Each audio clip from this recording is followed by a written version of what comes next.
कल्पतरु limited, ये है वो कंपनी रियल एस्टेट सेक्टर से जुड़ी जिसके आईपीओ की तैयारी है बाजार में आने की। कल ये आईपीओ खुलेगा। पहले मैं आपको जल्दी से डिटेल्स बता दूं आईपीओ की।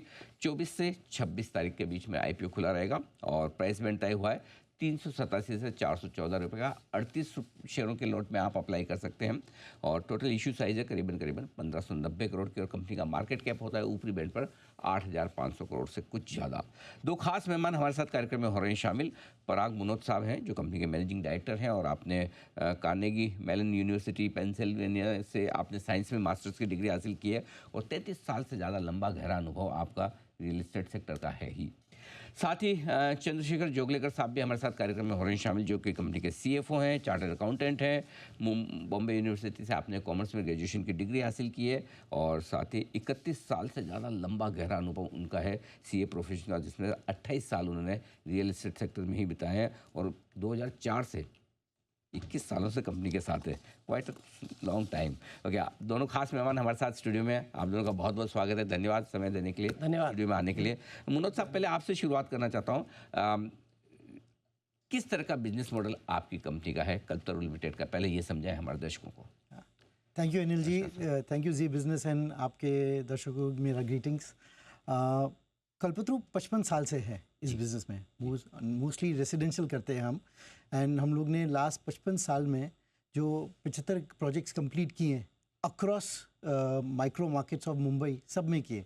मतलब हर क्षेत्र में, फ्रॉम अल्टरमाउंट रोड हो, पेडर रोड हो, up to Mira road and Thana हम लोग 30 साल से कर रहे हैं। हम लोग ने पनवेल में किया है, पूना भी हम लोग 30 साल से हैं। सो हमारा मोस्टली रेसिडेंशियल डेवलपमेंट है एंड हमने रेसिडेंशियल में अबाउट 120 प्रोजेक्ट कंप्लीट किए हैं और अभी हमारे ऑनगोइंग अभी 25 प्रोजेक्ट है, वो अबाउट 2.5 करोड़ स्क्वायर फुट है।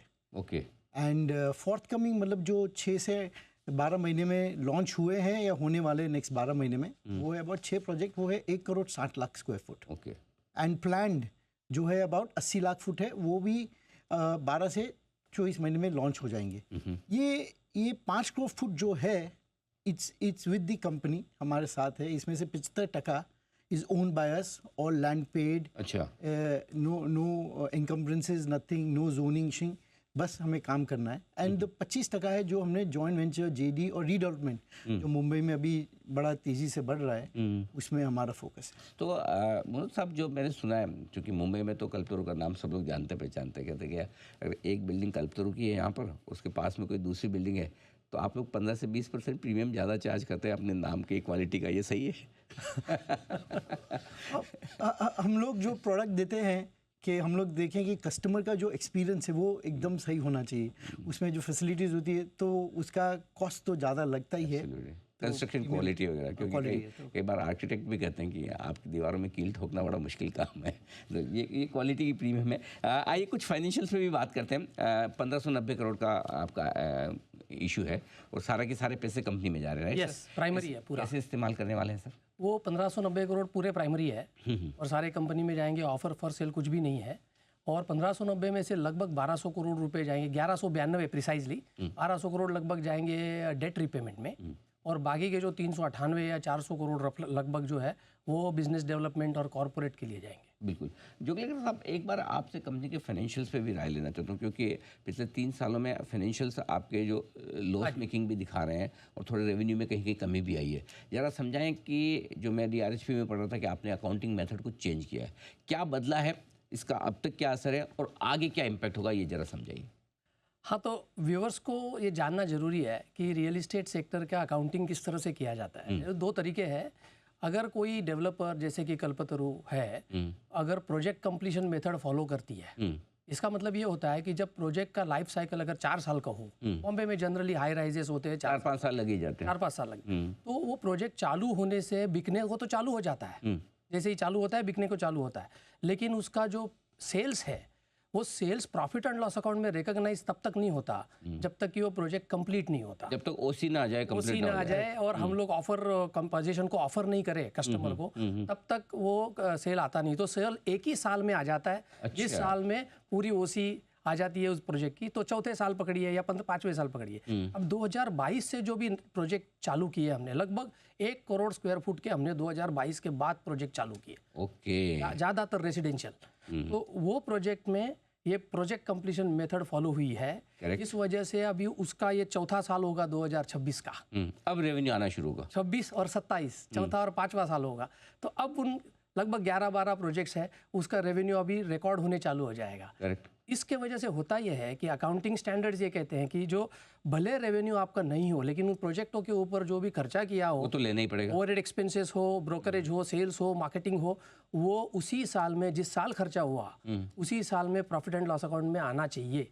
Correct. खर्चा करके। और उस वजह से इनिशियल स्टेजेस में जब रेवेन्यू रिकॉग्नाइज नहीं होता तब वो लॉस दिखाई देता है। तो आप नया जो भी कर रहे हैं वो तो अपनी जगह है, लेकिन 1 करोड़ स्क्वायर फीट का जो आपका ये अंडर कंस्ट्रक्शन वाला है, जो 2026-2027 इस वित्त वर्ष और अगले वित्त वर्ष में आएगा, हाँ जी। ऑन एन एवरेज कितना रेवेन्यू हो सकेगा, क्या सेलिंग होगी, कितना रेवेन्यू आपका हो सकता है इनका दोनों का मिला? जो डेटा RHP में फाइल किया उसी से देख के बता रहा हूँ। 9,600 की हमारी एवरेज सेलिंग प्राइस थी ओके 2022 में। ओके 2022 में 22 में 2024 दिसंबर में जो रिपोर्ट्स सबमिट किए हैं, अकाउंटिंग डेटा सबमिट हुआ है, उसके हिसाब से 13,300 करोड़ रुपए वो ऑलरेडी पहुंच गई है। 38% का राइज है। ओके। अब जरूरी नहीं है कि ये सभी के सभी प्रोजेक्ट 13,300, ये एवरेज है। तो उनका उस हिसाब से अंदाजा लगाया जा सकता है कि भाई रेवेन्यू क्या रिकग्नाइज हो जाएगा 2 सालों में। ठीक बात है, 10,000 से 13,000 की रेंज में उस रेंज में वो रेवेन्यू रिकग्नाइजेशन का अंदाजा। मनोज साहब, आपने कहा कि 25 ऑनगोइंग प्रोजेक्ट आपके ऑलरेडी हैं, राइट? और उसमें करीबन 1 करोड़ 60 लाख स्क्वायर फीट आपका कंस्ट्रक्शन 2 करोड़ 50 लाख 2 करोड़ 50 लाख का उसमें चल रहा है। ऑनगोइंग चल रहा है। अच्छा, 2 करोड़ 50 लाख चल रहा है, 1 करोड़ 60 लाख की आपकी और प्लानिंग है। और प्लानिंग है जो हमने उसमें से थोड़े प्रोजेक्ट लॉन्च कर लिए थे अच्छा। DRHP फाइल करने के बाद, ओके। और थोड़े हमारे नेक्स्ट 12 महीने में लॉन्च हो जाएंगे। तो ये 25 प्रोजेक्ट, इसके लिए टाइमलाइन क्या रखी, कितने साल लगेंगे इसको पूरा, मतलब करीबन आपकी जो 5 करोड़ स्क्वायर फीट की एडिशनल ये जो आप कहना चाहिए आपके तैयार होगा, ये जो कुछ भी आपके फिनिश प्रोडक्ट, इसका रेवेन्यू कब तक आने की उम्मीद रखी जाए?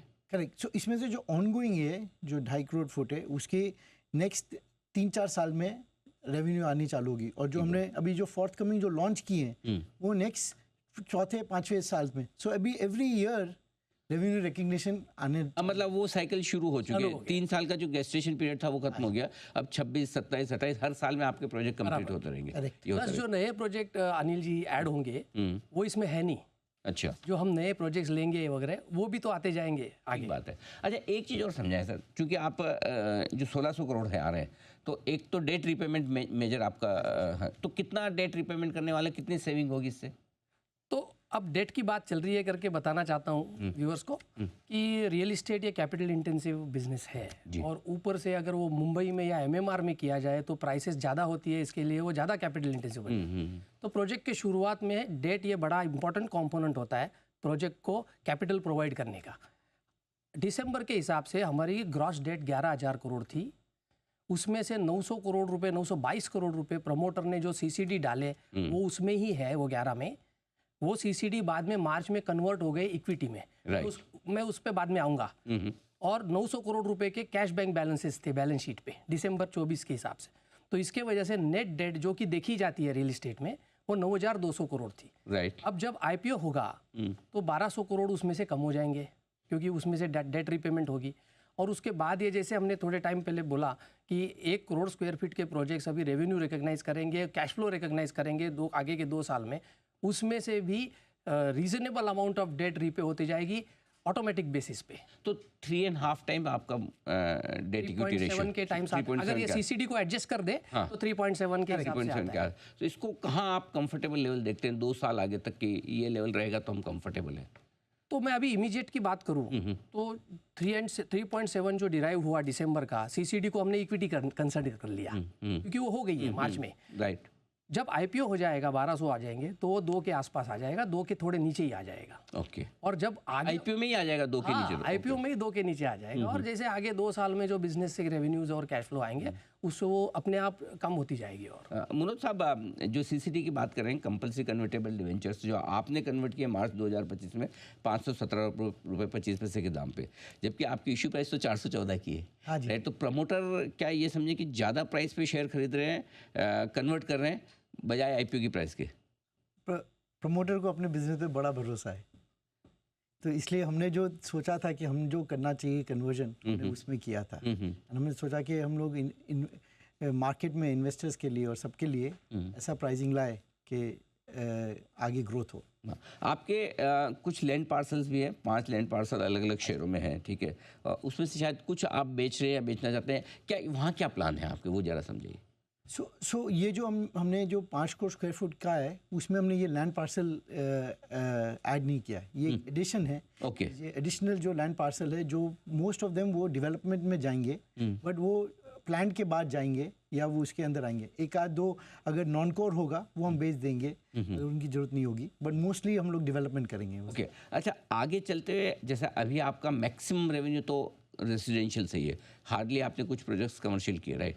सो क्या आगे कंपनी का प्लान, 2 तरीके से मैं जानना चाहता हूँ, एक तो रेसिडेंशियल कम कमर्शियल फोकस कहाँ रहेगा, दूसरा मुंबई प्लस आउटसाइड मुंबई, ये स्ट्रेटेजी समझाएं। सो हमारे एक्सपीरियंस, हमारे 55 साल के एक्सपीरियंस में हमने रेसिडेंशियल भी किए, लार्ज कमर्शियल्स भी किए हैं, मॉल भी किया है, गेटेड कम्युनिटी, सेकंड होम्स, विलास भी किए हुए हैं। हमने टॉल बिल्डिंग्स 45 स्टोरीज की भी की है, 100 एकर्स के टाउनशिप भी किए, तो हमारे पास वो एक्सपीरियंस है। Residential is the most focus, हमारा 95% रेसिडेंशियल है, बट आगे जाके कमर्शियल की अपॉर्चुनिटी होगी तो हम कमर्शियल भी करेंगे। हमने अभी हमारा एक प्रोजेक्ट हैदराबाद में चल रहा है, sold very well, phase 1 complete हो गया, फेज़ 2 60% हो गया है। Hyderabad is a deep market, तो वहाँ भी हम देखेंगे। नोएडा में भी हमारा एक प्रोजेक्ट था, वो फुली सोल्ड आउट हो गया, तो वहाँ भी अगर हुआ तो फोकस करके। बट आज इंडिया के टॉप 7 सिटीज़ में से 50% सेल MMR एंड पूना में होता है, and that is the most biggest market. वहाँ हमारा फोकस है। And with this whole DCR जो चेंज हुआ मुंबई का लास्ट 4 साल पहले, उससे मुंबई में फुल रीडेवलपमेंट चालू हो रहा है, making Mumbai younger, making all the amenities facilities with in the project, parking and all, तो उसका स्कोप अच्छा है। हमने लास्ट 20 साल से एक्चुअली 11 रीडेवलपमेंट प्रोजेक्ट कंप्लीट किए, one of the ones who have done a lot of redevelopment, and हमने लगा इसमें अच्छा फोकस करके हम लोग रीडेवलपमेंट करेंगे। सो MMR में अच्छा स्ट्रॉन्ग फ्यूचर है। आज अगर आप देखेंगे तो MMR का इन्वेंट्री ओवरहैंग जो 3-4 साल पहले 30 महीने या 33 मंथ्स था, अब 17 महीने ही है। इट्स वेरी लो, और लॉन्चेस से ज़्यादा अब्जॉर्प्शन हो रहा है। ठीक बात। मैं हमारे दर्शकों को बता दूं, MMR का मतलब है मुंबई मेट्रोपॉलिटन रीजन, यानी कि मुंबई और उसके आसपास के इलाके, जैसे आपके दिल्ली में होता है ना, Delhi NCR national capital region, वैसे मुंबई में इसके आसपास के इलाकों को कहा जाता है। एक सवाल जोगलेकर साहब आपसे कैश फ्लो को लेकर, क्या ये समझें कि इस IPO के बाद में आपकी कंपनी के कैश फ्लो रेगुलरली अभी स्लाइटली नेगेटिव है, थोड़े से मेरे ख्याल से नेगेटिव है, तो क्या पॉजिटिव होना शुरू कर देंगे इसके बाद से कैश फ्लो? सर 2 चीज़ें होंगी IPO होते होते। सबसे पहली बात यह है कि हमें दर्शकों को ये देखे कि दिसंबर के जो अकाउंट्स है उसमें already profit and loss account में प्रॉफिट आ गया है। वो इसके लिए क्यों आ गया, क्योंकि ये रेवेन्यू रिकग्निशन अब चालू हो गया धीरे धीरे, नंबर 1। नंबर 2, दूसरा ये हो गया कि उसके सामने का जो खर्चा था वो लास्ट 3 सालों में बुक हो गया, कैश पे आउट भी हो गई। आगे चलते जैसे ये 1600 करोड़ की इक्विटी आएगी, 1200 करोड़ की डेट कम हो जाएगी, उसका ही सबसे पहले इम्पैक्ट तो इंटरेस्ट के ऊपर आ जाएगा, इंटरेस्ट उतने से प्रोपोर्शनेटली सेविंग हो जाए। दूसरा, इक्विटी आने की वजह से और रेटिंग सुधरने की वजह से कंपनी का जो एवरेज इंटरेस्ट कॉस्ट है वो भी नीचे आ जाएगा। ठीक बात है। हमारी होप ये है कि वो साइजेबली नीचे आ जाएगा विद इन 1 ईयर और 2 ईयर्स। तो FY 26 और 27 बड़े एक्साइटिंग होंगे। बहुत एक्साइटिंग होगा। बिल्कुल सर, आप भी दोनों बड़े एक्साइटेड हैं अपने IPO को लेकर। कल खुलने वाला है मार्केट, परसों नहीं कल ही, 24 तारीख कल ही, कल IPO खुलेगा 24 से 26 तारीख तक। ये है कल्पतरू लिमिटेड का IPO जो खुलने वाला है। सर बहुत बहुत धन्यवाद, आप दोनों का समय दिया आपने, और आपके IPO के लिए हमारी बहुत बहुत शुभकामनाएं। उम्मीद करते हैं कैपिटल मार्केट में आपकी कंपनी की पारी बड़ी दमदार, लंबी और वेल्थ बनाने वाली साबित हो। Thank you so much. Thank you ji.